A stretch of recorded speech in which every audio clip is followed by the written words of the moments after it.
Hello student, welcome to सरल classes. आइए हम करते हैं आज जो पेपर हुआ था कक्षा 10वीं गणित विषय का, उस पेपर का रिव्यू और उसका सॉल्यूशन ऑब्जेक्टिव का। ये जो पेपर आप देख रहे हैं सेट बी वाला पेपर है। यहाँ पर पूर्णांक 75 मार्क्स का था, हमें 3 घंटे का है और सभी प्रश्न करना आपको कंपलसरी था। पहला प्रश्न हम देखें यहाँ पर, तो ये था सही विकल्प चुनकर लिखिए। पहला, यदि दो यदि दो संख्याओं का गुणनफल 32 है, गुणनफल कितना है 32 है और एलसीएम कितना है 8 है, तो उसका एचसीएफ होगा। और 32 में 8 से डिवाइड करेंगे तो ये आ जाएगा 4। तो इसका जो सही ऑप्शन है वो हो जाएगा फर्स्ट, 4। द्विघात बहुपद ए एक्स वर्ग प्लस बी एक्स प्लस सी के शून्यक अल्फा और बीटा हो, अल्फा इंटू बीटा ज्ञात करना। क्या करना है? अल्फा इंटू बीटा का मान बताना है। तो सी बटा ए माइनस बी बटा ए माइनस ए बटा सी या ए बटा सी। तो देखें, अल्फा इंटू बीटा क्या होता है? मूलों का गुणनफल होता है, शून्यकों का गुणनफल होता है, जो कि होता है सी बटा ए। तो ऑप्शन नंबर ए इसका करेक्ट हो जाएगा। मूल बिंदु के निर्देशांक होते हैं, तो मूल बिंदु के निर्देशांक 0 0 होते हैं। ऑप्शन नंबर सी इसका करेक्ट हो जाएगा। उसके बाद हम देखें प्रश्न नंबर 4। यदि मीनार की ऊंचाई और उसकी छाया की लंबाई दोनों कैसी है? समान है, तो सूर्य के उन्नयन कोण का मान होगा। तो देखिए, जब भी ऊंचाई और उसकी लंबाई, छाया की लंबाई समान होगी तो उन्नयन कोण का जो मान है वो 45 डिग्री होगा। तो ऑप्शन नंबर स यहाँ पर राइट हो जाएगा। फिर है, आर त्रिज्या वाले वृत्त के उस त्रिज्य खंड का क्षेत्रफल होगा जिसका अंतरिम कोण कितना हो? पी डिग्री हो। कितना हो? P degree. आपने जो सूत्र याद किया उसमें थीटा था, यहाँ पर थीटा बटे 360 होता है। क्या होता है सूत्र? त्रिज्यखंड का क्षेत्रफल थीटा बटे 360। तो ये पी बटा 360 होगा। तो यहाँ पर देखिए, पी बटे 360 इंटू पाई आर स्क्वायर क्या होगा? इंटू पाई आर स्क्वायर होगा। तो यहाँ आप देख लीजिए, यहाँ पर पाई आर स्क्वायर ढूंढना है। तो पाई आर स्क्वायर का ऑप्शन जो है, एक तो ये वाला है और एक ये वाला है, तो इन दोनों में से एक सही है, तो ये दोनों तो गलत हैं। आप यहाँ देखें तो बटे में आना चाहिए था 360, लेकिन यहाँ पर 360 नहीं आ रहा है, तो ये ऑप्शन भी गलत हो जाएगा। इस वाले ऑप्शन में देखें तो यहाँ 360 आना चाहिए था और यहाँ सिंपल आना चाहिए, लेकिन यहाँ 2 है। तो हम क्या करें, इस 2 से ये 720 को डिवाइड आप करेंगे तो बटे में 360 शेष बच जाएंगे। इस कारण से यहाँ पर इसका जो आंसर है वो ये वाला सही है। कैसे होगा? यहाँ दिया है पी बटे 720 इंटू 2 पाई आर स्क्वायर, 2 से आप काटें 360 बार कटेगा, यानी कि क्या बन गया? पी बटे 360 इंटू पाई आर स्क्वायर बन गया। देखिए ये सूत्र है, थीटा बटे 360 इंटू पाई आर स्क्वायर। एक वृत्त की कितनी स्पर्श रेखाएं हो सकती है? तो एक वृत्त की बहुत सारी स्पर्श रेखाएं हो सकती है। तो ऑप्शन नंबर से इसका करेक्ट हो जाएगा। फिर दे रखा है, सही रिक्त स्थानों की पूर्ति कीजिए। यदि बी वर्ग माइनस 4ac बराबर 0 हो तो द्विघात समीकरण के दोनों मूल कैसे होंगे? यदि बराबर में 0 आता है तो दोनों मूल कैसे होते हैं? समान हो जाते हैं। तो इसमें आपको ये वाला ऑप्शन जो है वो टिक कर देना है या लिख लेना था, समान। सभी वृत्त खालिस्तान होते हैं, तो सभी वृत्त समरूप होते हैं। इसमें ये आपको यहाँ लिखना है।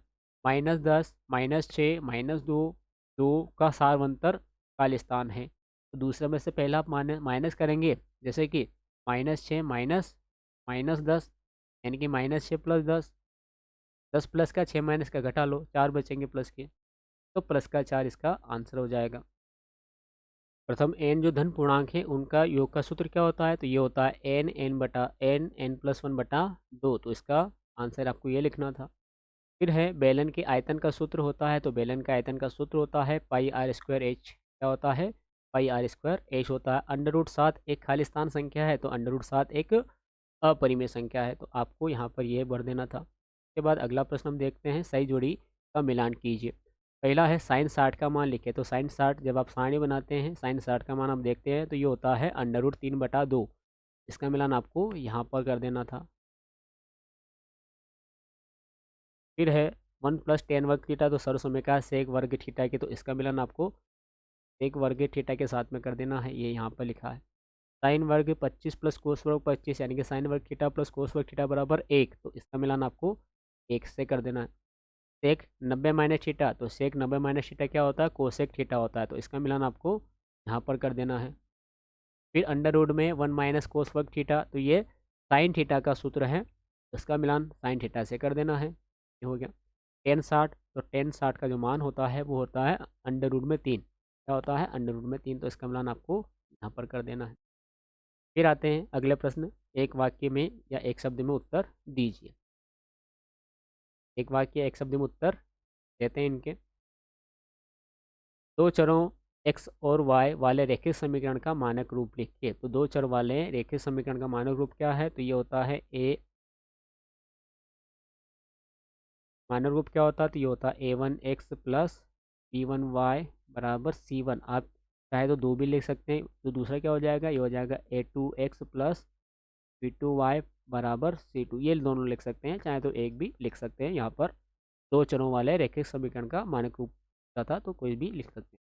फिर है द्विघात समीकरणों के ए एक्स वर्ग प्लस बी एक्स प्लस सी बराबर 0 के विविक्तर कर ज्ञात करने का सूत्र लिखे। तो विविक्तर कर ज्ञात करने का सूत्र होता है बी वर्ग माइनस 4ac। क्या होता है? बी वर्ग माइनस 4ac। पाइथागोरस प्रमेय का कथन लिखें। तो पाइथागोरस प्रमेय का जो कथन है वो समकोण त्रिभुज के लिए, जिसमें किसी भी समकोण त्रिभुज के कर्ण का वर्ग अन्य शेष दोनों भुजाओं के वर्गों के योग के बराबर होता है, यानी कि कर्ण का वर्ग बराबर लंब का वर्ग प्लस आधार का वर्ग। x1 y1 एवं x2 y2 को मिलाने वाली रेखा m1 अनुपात m2 के अनुपात में अंतः विभाजित करने वाले बिंदु के निर्देशांक लिखे। तो बिंदुओं के निर्देशांक क्या हो जाएंगे? ये हो जाएंगे m1x2 प्लस m2x1 बटा m1 प्लस m2। कॉमन लगा के y वाला लिखना है, तो ये हो जाएगा m1y2 प्लस m2y1 बटा m1 प्लस m2। ये इसका निर्देशांक हो जाएगा। समांतर श्रेणी का व्यापक रूप लिखे। तो व्यापक रूप इसका होता है ए एन बराबर ए प्लस कोष्टक में एन माइनस 1। ये इसका व्यापक रूप का सूत्र है। फिर है क्या x प्लस 1 का स्क्वायर बराबर 2x माइनस 3 एक द्विघात समीकरण है? तो इसको आपको हल करके लिखना था। देखिए हम इसको हल करके देख लेते हैं ये द्विघात समीकरण है या नहीं है। क्या दे रखा है? x प्लस 1 का होल स्क्वायर, x प्लस 1 का होल स्क्वायर बराबर 2x माइनस 3।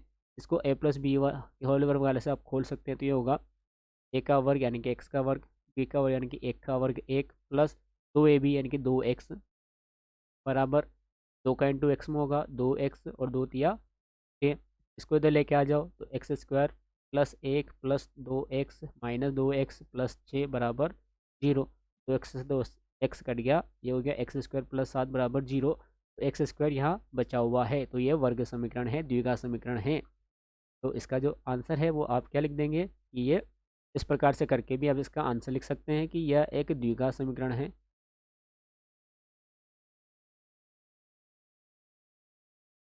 या आप डायरेक्ट ये भी लिख सकते हैं कि यह दिया गया जो समीकरण है वो द्विघात समीकरण है।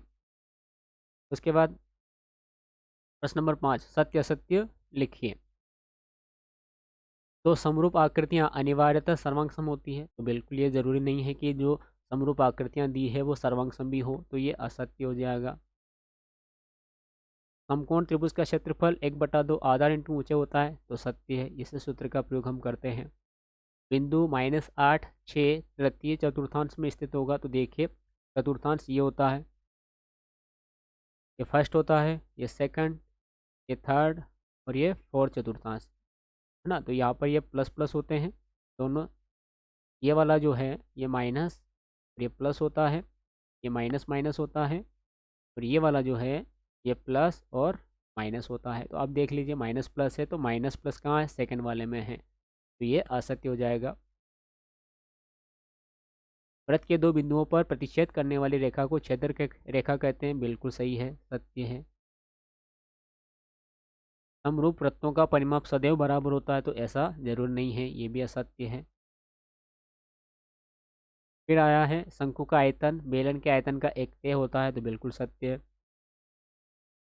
इस प्रकार के से आप अपने ऑब्जेक्टिव टर्म मिलान कर सकते हैं। और हम यह बात करें इस पूरे पेपर की, तो ये जो पूरा पेपर है आपने देखा होगा, रियलाइज़ किया होगा कि पूरा का पूरा जो पेपर है ये प्रश्न बैंक से मिला जुला है, यानी कि उस प्रश्न बैंक से ये आया है। आप बाकी के क्वेश्चन भी यहाँ पर मिलान कर सकते हैं। आप देख सकते हैं कि प्रश्न नंबर 8 ये रहा, 8 के बाद ये वाले हैं, आप एक बार इन पर नज़र डाल लें।